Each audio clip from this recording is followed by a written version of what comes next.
Morning, guys. I'm going to jump right into it. If you're here with me for this Saturday bonus, I'm super excited to go over some running information for you. If you're watching this back later, I'm glad to have you as well. Anytime you can get this information in.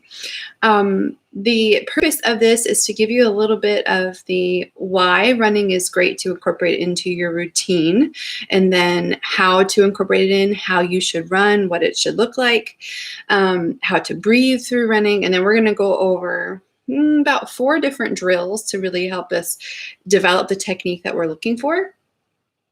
And then we're going to get into a nice running warm-up. And then after that, I'm going to release you to go on a run today. If you're not a runner, maybe today you go for a 1-minute run and then you walk it out the rest of the way. Or maybe you're getting ready to go on your 5-mile run as your standard Saturday.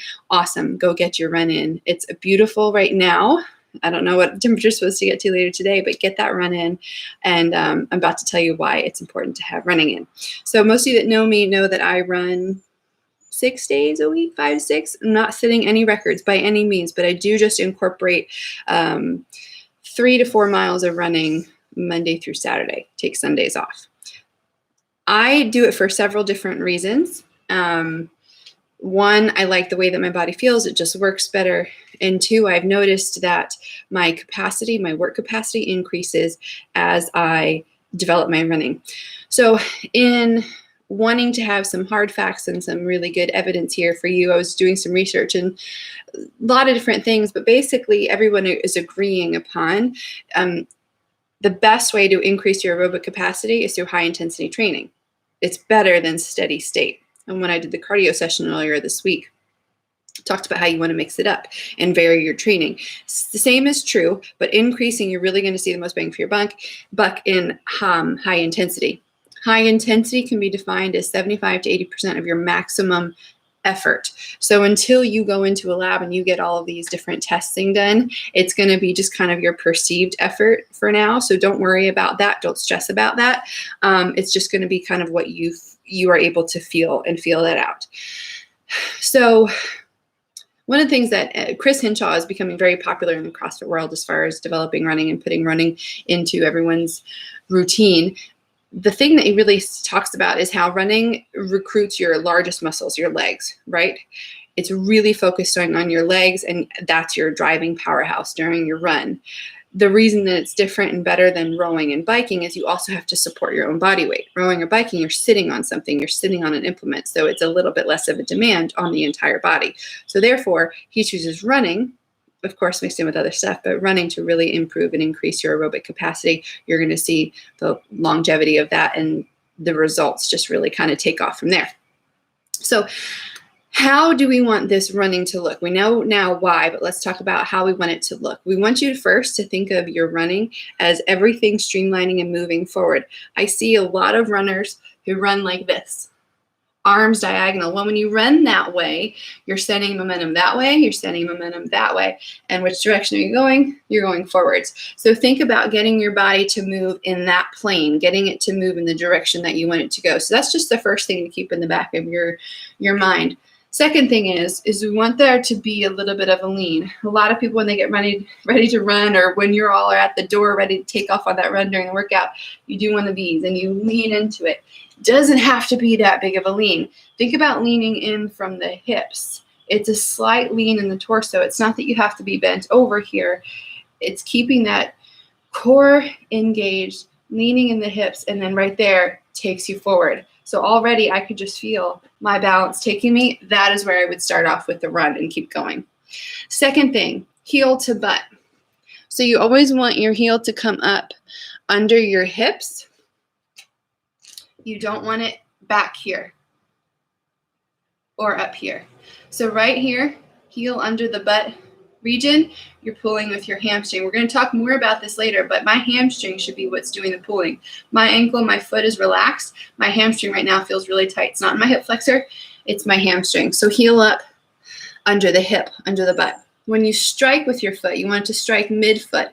A lot of people, myself included when I'm being really lazy, is you do that aggressive heel strike out in front. Let me tilt this down so you can see what I'm talking about with my feet here.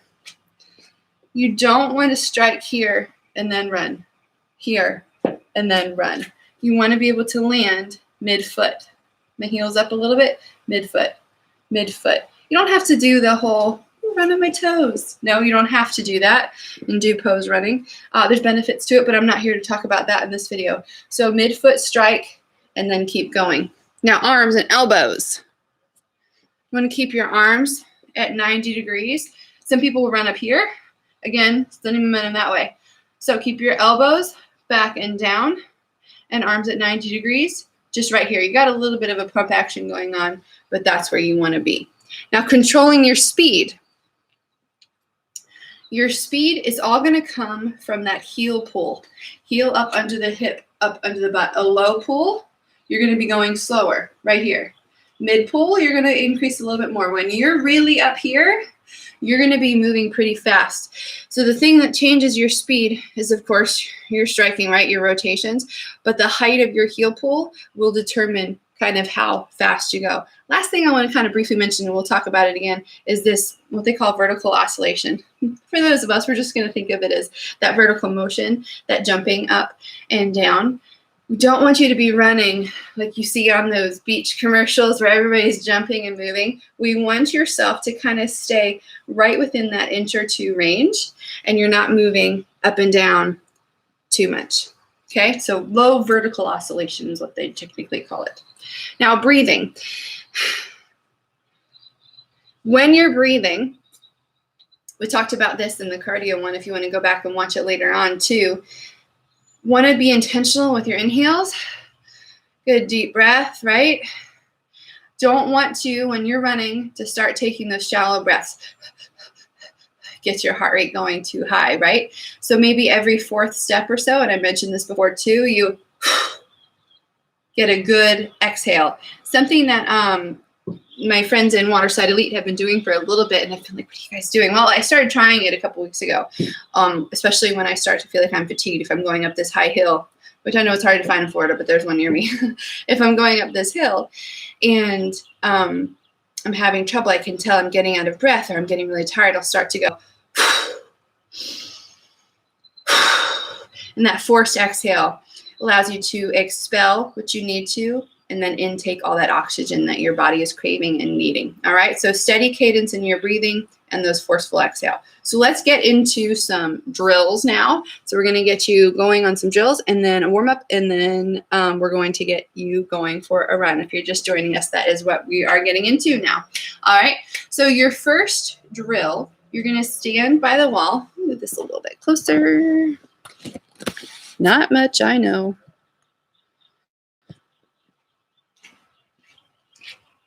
You're going to stand about 3 inches away. Your heel's about 3 inches away. It doesn't matter whatever else you got going on. All right, 3 inches away. Arms at 90 degrees and just relaxed here. Elbows down. Your head is going to be facing forward, but I want you to hear me, so I'm going to look at you for at least for a moment. And all I want you to do is take your right leg. I'm going to do my left leg closest to you first. And all you're going to do is just pull. Pull. So when you're pulling, I want you to think about, you're not kicking the wall. You're also not bringing your knee up here. Look where your heel is. Heel under that hip, under that butt range. Think about the hamstring. Loading the hamstring. It's not in the hip flexor right here. So your elbows here, eyes are forward. Pull your foot up under your heel. That's where I'm trying to go. Think about your hamstring. If you're not feeling this in your hamstring and you're feeling this in your hip, then you're pulling your knee too far forward and your foot is too far forward.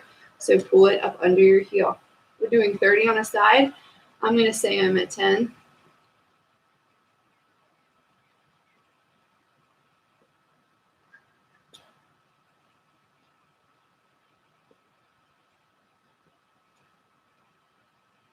I'm at 20, so you should have, again, your hamstring pretty tight, your heel relaxed. So if you're staying really flexed right here like this with your foot, that's not what I want you to do. Relax your ankle, relax your foot.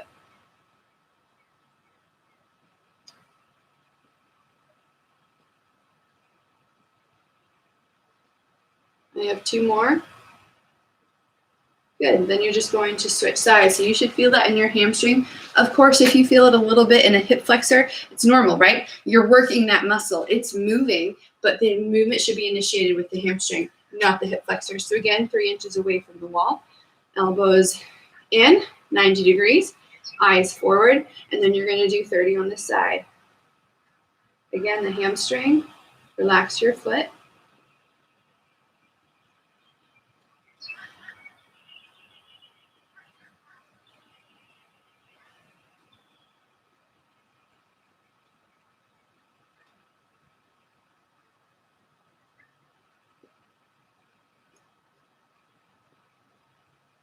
I'm at 20, focusing on feeling that in my hamstring, pulling my heel up under my butt.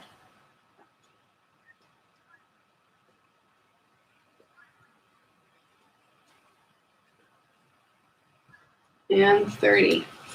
So feel that, feeling warm. Hamstrings nice and warm. Feel your body getting engaged. That's where you want your pull to be when you're running. So you're right here, right? That's where you want it to be. That's what the purpose of that drill is, to kind of get everything firing where it should be firing, so that when you go take off on your run, it's doing what you need it to do to get in that good position. Make yourself a little bit more comfortable for your run. So that's drill 1. Drill 2, you're going to face the wall now. I want you to get into that hollow body position. So you're not just standing here with belly out. Tuck your belly in. Arms are going to be extended here, and you're going to have tight shoulders, and then you're going to fall into the wall. So right now, standing here, fall into the wall, hollow body position, tight shoulders. All I'm going to do is alternate, pulling my heel under my butt, trying to land mid-foot first. Relax the ankles. Try not to bounce up and down. One more each side. Good. That's the walking version. I want you to run in place on the next one. So hollow body position. You don't want to break at the hips where you're like this, right? Stay in that hollow body and let the movement come back here in the hamstrings, pulling your foot up under your hips. All right? So again, standing here, hollow body, lean into it. And then I just want you can start slow. Go ahead and do 30 for me. I want you not to move too much up and down. Pulling your heel up under your hips and get that going. No up and downs. You have about 10 more. Again, right here. 5 more. Then you guys should be done. That's the second drill. So just running in place right there. You can go as fast or as slow as you need in that cadence. Third drill. Talk about low pulls, mid pulls, high pulls. I mentioned this earlier. So you've got low pull right here, probably going pretty slow during your run. The higher you go, the faster you're going to run, and the faster you're going to move forward and cover that distance and get done quicker if you really aren't enjoying it. All right, so the low pull. Let's do 10 each side, just low, just mid-foot, strike the floor, and come right back up.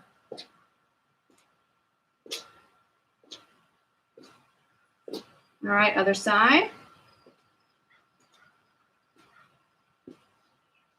Checking myself in the angle, making sure that my foot, that's 10, is staying up under my heel. It's not kicking back, not bringing it too far forward. Same thing here, but now we're going to pull a little bit higher. So a mid, again, hamstring. 2 more for me. Other side. Mid pull, relax the ankle, relax the foot, let it come from the hamstring. 2 more, and relax. Last one, high pull.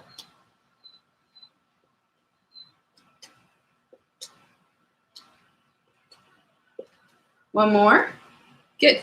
Now this side, high pull, tap mid-foot, back down. Let's get those elbows up, 90 degree. All right, 10 there.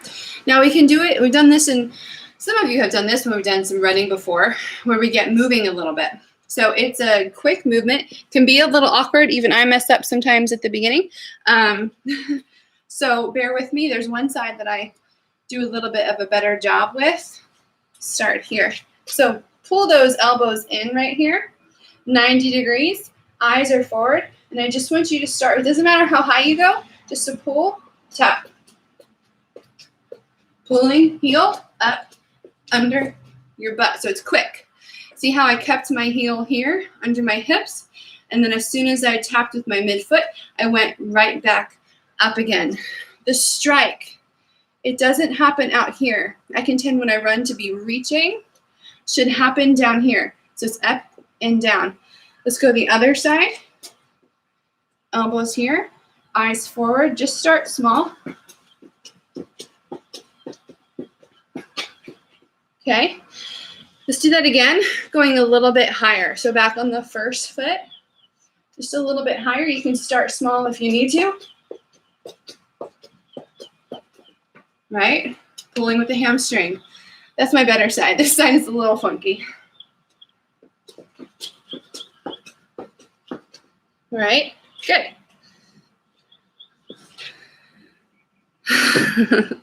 Could be. It's why I'm here to try to help you today. So if you do get shin splints, one of the things that you can do, it's a very common thing when you run. One could be your shoes.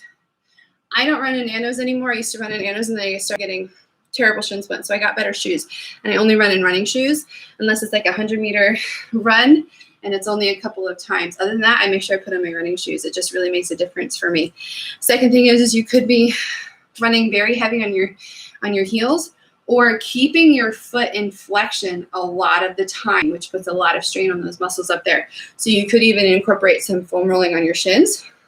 If you really want to get into it, get on one of those PVC rollers that we have at the gym, or make one, buy one yourself, and get on that and roll out your shins that way. So any one of those help, but that's a good comment. I appreciate you for bringing that up. So talk about low, mid, high. That's going to change your speed. Last thing or last drill we're going to do before we get into a warm-up and send you on your way is a back again, back to the wall. Want to go over it again, go a little bit faster. So you might have done the drill we just did, this one, but you might have been kicking out here. See if I can do it.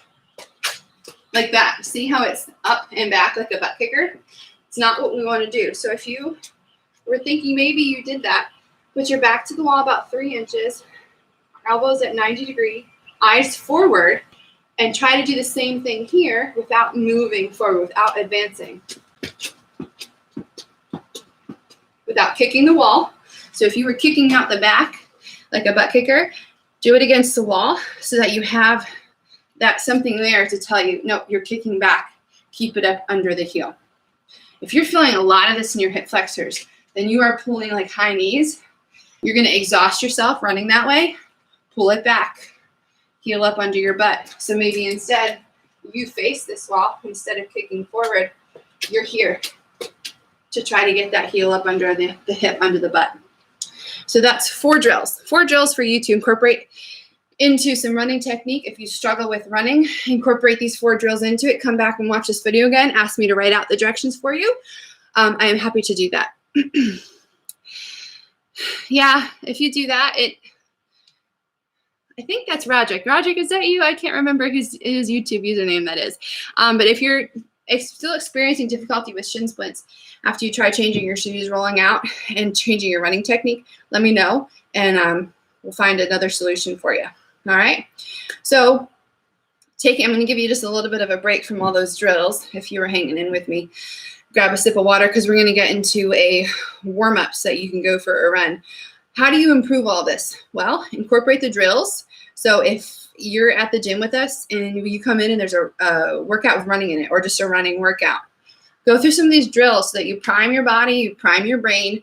Okay, use my hamstrings. Pull the heel up under my butt. Keep my elbows tucked in. Don't let them go diagonally or out here like this. I have some friends that run like this. Keep them in, eyes forward, make sure everything. There's a lot to do while you're running. Some people think, oh, you just go and you start moving. Well, there's a lot to do and a lot to perfect. So incorporate these drills to improve. If you're not a runner and you want to start running, start small. There's lots of programs out there that will take you from 0 to running as much as you would like to, but start small. Maybe today you're going to say, okay, I'm going to go out for 10 minutes. I'm going to run for 30 seconds. I'm going to walk for a minute until I get to my 10 minutes. And just a small way to build up. To start, if you haven't been running, make that work ratio smaller than your rest. So give yourself about at least double the amount of time that you're working before you go again into a work interval. Find a tracker so you know how far and how fast or how slow, we all have slow days, how slow you're running, and you can see the improvements. For me, I know when I see the improvement, it motivates me to keep going. Okay, it's working. I'm putting in the work and I'm seeing the results. Let me keep going. So get a tracker or something where you can save your workouts. You don't have to post. You don't have to be those people that post, oh, this is how fast I run. I don't like to post my runs. It's up to you. Do you. If that motivates you, then awesome. Lastly, get a buddy, get somebody to train with, get somebody to keep you accountable, kind of like that tracker thing. So that's where I want you to start. Now let's get into your warm-up, and then we're going to go into your run. Quickly, before I do go into the warm-up, for your run today, if you're not sure what to do and you're not a beginner runner, there's so many running workouts out there. You can follow aerobic capacity. You can follow Waterside Elite. We do a lot of stuff. We posted one earlier this week. I think that they've posted all the workouts. There's a couple of other people that do great running programming as well. I want you to understand, though, and if you need help with this, reach out to me or reach out to one of the coaches. You want to understand the intended stimulus for that workout. And that goes for any CrossFit WOD, really, but especially for the running workout. You want to understand what it's trying to do. So if it says 3 1-mile repeats, it's almost everybody can do that. You're repeating the mile over and over again. But if it's saying pacing at certain things, okay, you might not be able to hit that pace, but this is what that means for you. So if it says 90% of your 1 mile, you might not be able to go that fast. You might not know your 1 mile, but the intention is that you're going fast. You're not going all out 100%, but you're right below that level. So you want to always look at what's the intended purpose of this workout, and you want to try to hit that for a reason, because there are different paces for different purposes. Okay? Let's get you into your warm-up and get you going. Going to do a couple things. Some of them are a little odd, a little different. It's going to get you nice and ready. All right? So we're going to do a little bit of a side skip. I'm going to do my best to stay in frame here, but you're going to want to take more steps probably than I can. Sorry about the ugly trash, but it's a little side skip. I'm going to go 5 to the right and then 5 to the left. So up, just pulling my knees up to my chest as I'm going, and really I'm going to go until I would go out of frame, and then we're going to go back the other way. So up, hop, up, hop.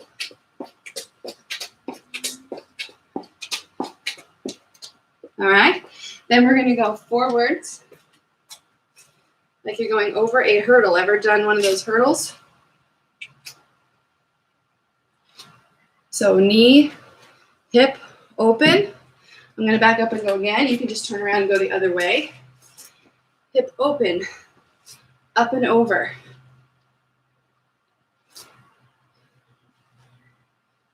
Okay, knee hug to chest. About 2-second holds. Not trying to arch back, just getting up, squeeze.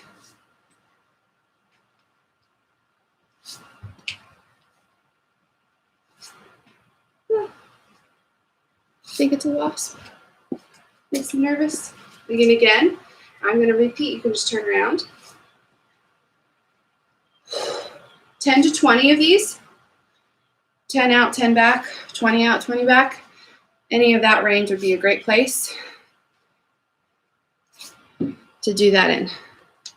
Okay, now we're going to do a figure 4. Here, you pull your ankle up, knee down. Be gentle here. You want to feel that stretch. Staying upright here requires some balance from you. I know you got it.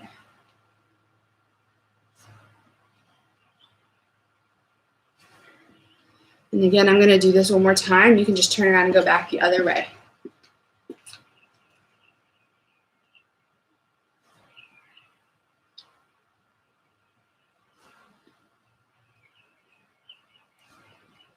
Got a lot more to go for this warm-up. Get you nice and warm. You don't have to do all of these every time you run. It's just something to get you started. Maybe there's certain ones that you know that work for you. Monster kicks. Opposite foot, opposite hand. Trying to keep your leg up tall. I'm going to do 5 and then back up and do it again.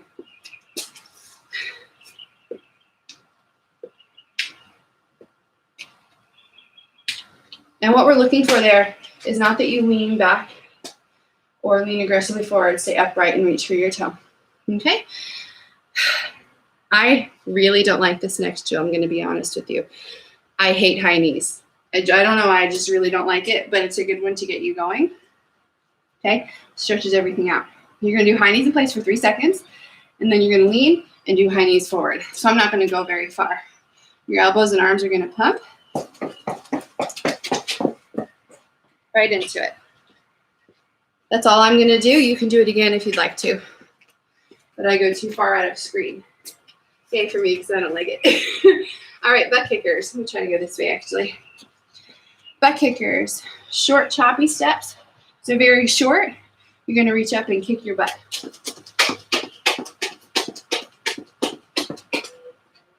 And then back the other way. Good. Good job, guys. You're going to do straight leg running next. So legs straight. And you're going to try back the other way. It's a little hard now. I'm going up my driveway. It's a little weird. You should take longer steps than that. Next one, you're going to do side jumping jacks. So you kind of like step out.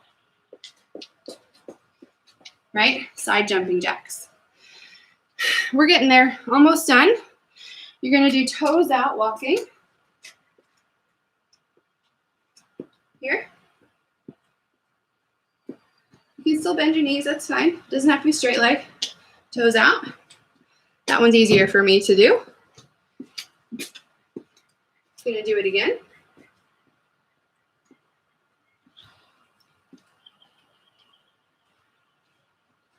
And then we're gonna go toes in.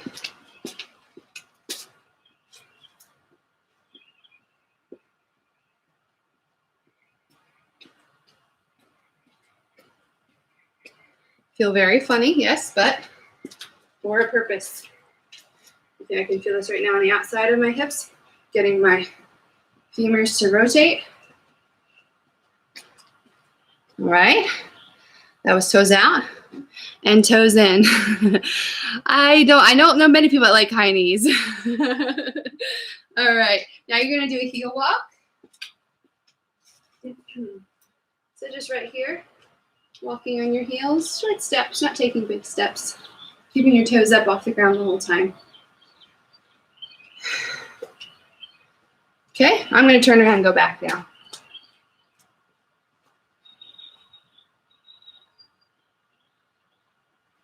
Going to do toe walking.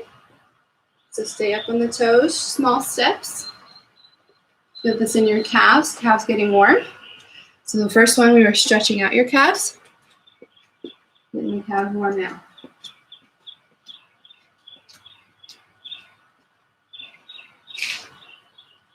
Now, be careful here.